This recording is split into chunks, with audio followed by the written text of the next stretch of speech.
Hi, welcome to Subhan GK channel, GK world. So మనం ఈరోజు ఒక ప్రముఖమైన వ్యక్తి గురించి తెలుసుకుందాం.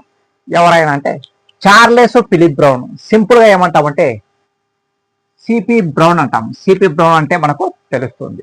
సిపి బ్రౌన్ అంటే తెలుస్తుంది. ఈయన 1798 నవంబర్ 10న కలకత్తాలో జన్మించాడు. కలకత్తాలో జన్మించాడు. 1884 డిసెంబర్ 12న ఈయన మరణించాడు. యూకేలో మరణించాడు. యూకే. ఓకే. So 1884 December 12. అయితే ఈయన గురించి మనం చెప్పుకోవాలంటే మనకు మెయిన్గా అడగాల్సిన డిస్ ఏంటంటే తెలుగును ఇటాలియన్ ఆఫ్ ద ఈస్ట్ అన్నాడు. ఏమన్నాడు? తెలుగును ఏమన్నాడమ్మా? ఇటాలియన్ ఆఫ్ ది ఈస్ట్ అని చెప్పిన వ్యక్తి ఎవరంటే సిపి బ్రౌన్. తెలుగు భాషను ఇటాలియన్ ఆఫ్ ది ఈస్ట్ అని చెప్పిన వ్యక్తి సిపి బ్రౌన్. అంటే ఈయన కంటే ముందు నికోలో డి కాంటి అన్నాడమ్మా. ఈయన కంటే ముందు ఈ మాట ఎవరన్నారు? నికోలో డి కాంటి లేదా నికోలో డి కాంటి అన్నాడు మొదటి. మామూలుగా మనకి ఎక్కువ సార్లు అడిగే క్వశ్చన్ ఇదే, తెలుగును ఇటాలియన్ ఆఫ్ ది ఈస్ట్ ఎవరన్నా అంటే సిపి బ్రౌన్. ఈయన కంటే ముందు ఎవరన్నారంటే ఈ మాట నికోలో డి కాంటి అన్నాడు. ఓకే. అలాగే ఈయన ఏం చేశాడు? తెలుగు నిఘంటు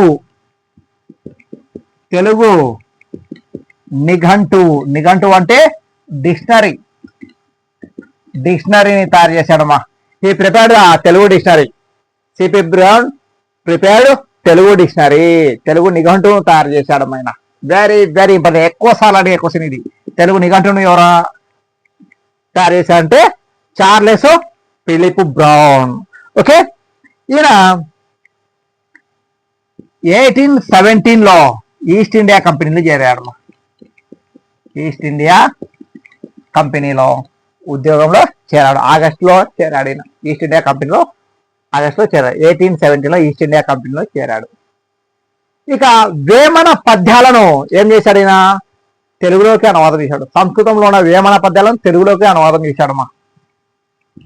వేమన పద్యాలను తెలుగులో అనువాదం చేసింది ఎవరంటే Charles Philip Brown, CP Brown. Vemana పద్యాలను తెలుగులో అనువాదం చేశాడు. వెరీ వెరీ ఇంపార్టెంట్ అమ్మా. సుమతి శతకం ఏమేమి ఉన్నాయినవి? సుమతి శతకం. ఓకే. ఇలాంటివన్నీ వాటిని ఏమన్నాడు, ఏం చేశాడు? తెలుగులోకి అనువాదం చేశాడు. అలాగే ఈయనకు ఏనుగుల వీరాస్వామయ్యతో సాన్నిహిత్యం ఉన్నది. ఏనుగుల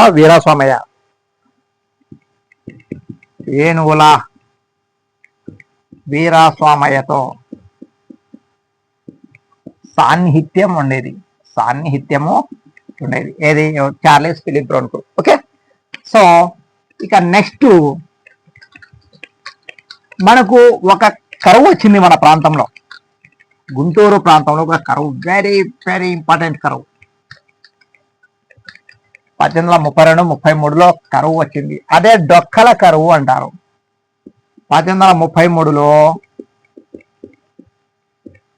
గుంటూరులో ఏమొచ్చిందా? డొక్కల కరువు. Very very important. లేదా దీన్ని ఏమంటాము? నందన కరువు అంటారమ్మా. నందన కరువు. 1833లో డొక్కల కరువు వచ్చినప్పుడు ఈయన ఆర్థికంగా చాలా సేవ చేశాడు తెలుగు ప్రజలకు. డొక్కల కరువు అంటే ఏం లేదు, ఆహార పదార్థాల కొరత వల్ల ప్రజలు ఈ ఆహారాన్ని ఏం చేశారంటే తక్కువ ఉన్న ఆహారాన్ని ఏదే గంజిగా చేసుకుని తాగారు. దాన్నే డొక్కల కరువు అంటారు. బ్రిటిష్ వాళ్ళు ఏం చేశారు? ప్రయత్నం చేశారు ఆహార పదార్థాల కంటే వాణిజ్య పంటలు ఎక్కువ పండించి వాళ్ళ దేశాన్ని తరలించడం అనేది జరుగుతుంది. మనకు 12 బస్తాలు సంవత్సరం కావాలా. అలాంటప్పుడు 4 బస్తాలే ఉన్నాయి. ఆ 4 బస్తాలు ఏం కావాలా? సంవత్సరం దాకా రావాలా. అప్పుడు ఏం చేశారు? కొన్ని బియ్యం అనేది చేసుకొని దాంతో గంజి కాసుకొని తాగారు. ఆ గంజి కాసుకొని తాగడాన్ని ఏమంటామంటే డొక్కల కరువు అన్నారు. Very very important. డొక్కల కరువు. ఆహార పదార్థాల కొరత వల్ల అప్పటి యొక్క ప్రజలు ఆ బియ్యంతో, పిడికడు బియ్యంతో గంజి కాసుకొని తాగారు. దాన్ని ఏమంటామంటే డొక్కల కరువు అంటారు, లేదా నందన కరువు అంటారు. ఇది ఎప్పుడు వచ్చిందంటే 1833లో డొక్కల కారు వచ్చింది గుంటూరులో. చార్లెస్ ఫిలిప్ బ్రౌన్ దీనికి సహాయం చేశాడు. అయితే 1866లో రాయలసీమ డొక్కల కరువు వచ్చింది. రాయలసీమ డొక్కల కరువు.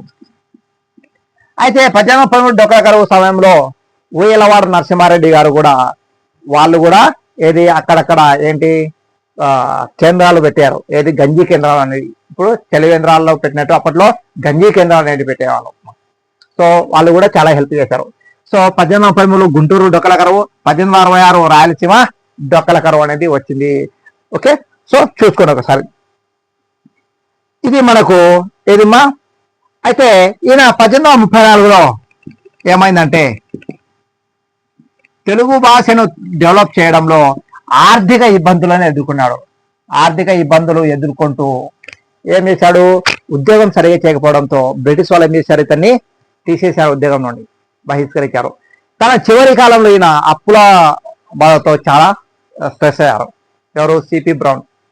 సో తెలుగును డెవలప్ చేయడం కోసం ఈయన ఆర్థిక ఇబ్బందులు ఎక్కువగా ఎదుర్కొన్నాడు. ఓకే, కాబట్టి చూసుకోనమ్మా. సో ఇది చార్లెస్ ఫిలిప్ బ్రౌన్ గురించి. కాబట్టి మనకు కంపల్సరీ ఒక క్వశ్చన్ అనేది అడుగుతాడు. ఒక 4-5 పేపర్లలో ఒక క్వశ్చన్ అయితే కంపల్సరీ వీళ్ళ గురించి అనేది ఉంటుంది. ప్రముఖమైన వ్యక్తుల గురించి కూడా నేను చెప్తున్నాను. కాబట్టి ప్రతి ఒక్క వీడియో, చిన్న వీడియో అయినా సరే వెరీ వెరీ ఇంపార్టెంట్. కాబట్టి ప్రతి ఒక్కరు సబ్స్క్రిప్షన్ చేసుకోండి, బెల్ ఐకాన్ నొక్కండి, తర్వాత మిగతా వాళ్ళకు కూడా షేర్ చేయండి. సాధ్యమైనంత వరకు మీరు ఒక్కటి కోచింగ్ సెంటర్లలో ఎవరి సబ్జెక్టు వాళ్ళు చెప్పుకొని వెళ్ళిపోతారు. ఇవన్నీ చెప్పరు, వాళ్ళ సబ్జెక్టు చెప్పుకోవడమే సాల్వ్.